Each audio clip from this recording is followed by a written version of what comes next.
Easy présente Le syndrome E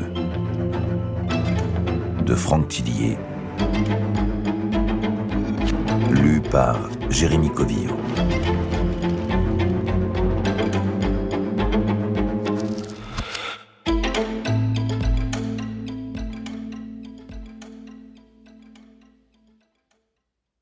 À mes proches.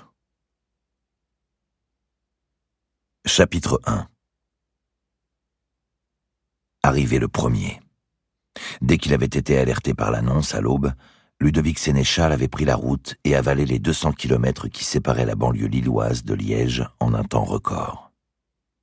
Vend collection de films anciens, 16 mm, 35 mm, muets et parlants.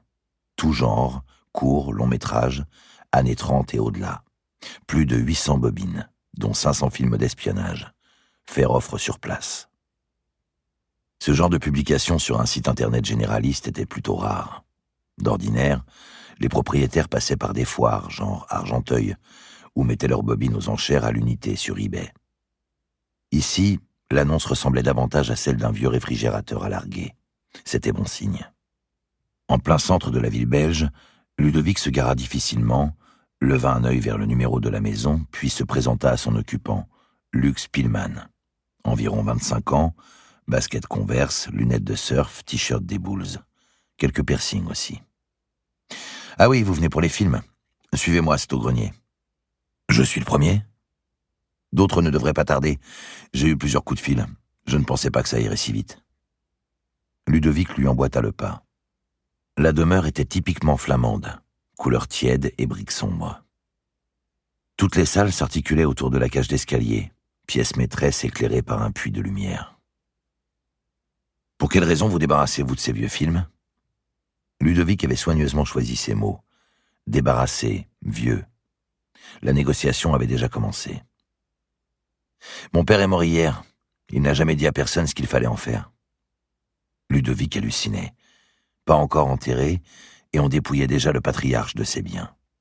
Par ailleurs, cet abruti de fils ne voyait aucun intérêt à garder des longs métrages atteignant 25 kilos, alors qu'on pouvait stocker 1000 fois plus d'images pour 1000 fois moins de poids. Pauvre génération sacrifiée. L'escalier était raide à s'en rompre le cou. Une fois dans le grenier, Spillmann alluma une ampoule à faible puissance. Ludovic sourit. Son cœur de collectionneur fit un bond.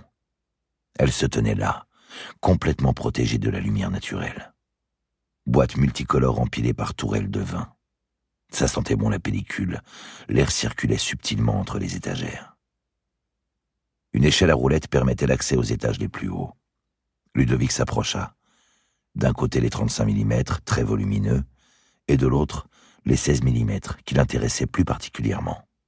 Les boîtes circulaires étaient étiquetées, rangées à la perfection. Classique du muet, long métrage de l'âge d'or du cinéma français, film d'espionnage surtout, en nombre sur plus de la moitié des étagères. Ludovic en prit une entre ses mains.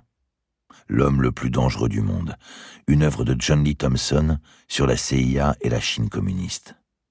Une copie complète, intacte, préservée de l'humidité et de la lumière, tel un bon millésime.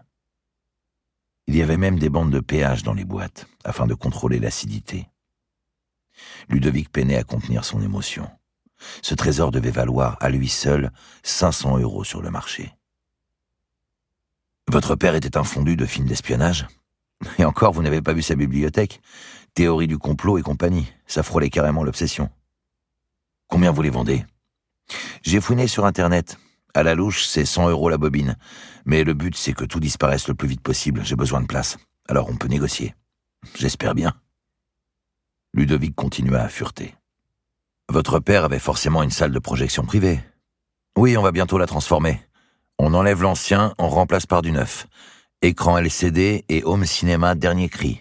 Ici, je vais installer mon groupe de musique. » Dégoûté par un tel manque de respect, Ludovic partit sur la droite, remua les piles, s'embauma des parfums de péloche.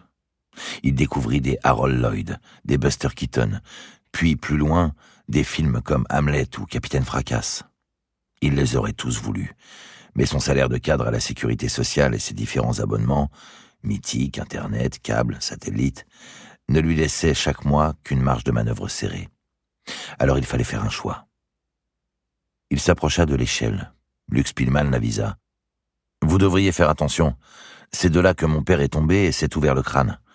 Monter là-dessus à 82 ans quand même. » Ludovic marqua une hésitation et s'élança néanmoins.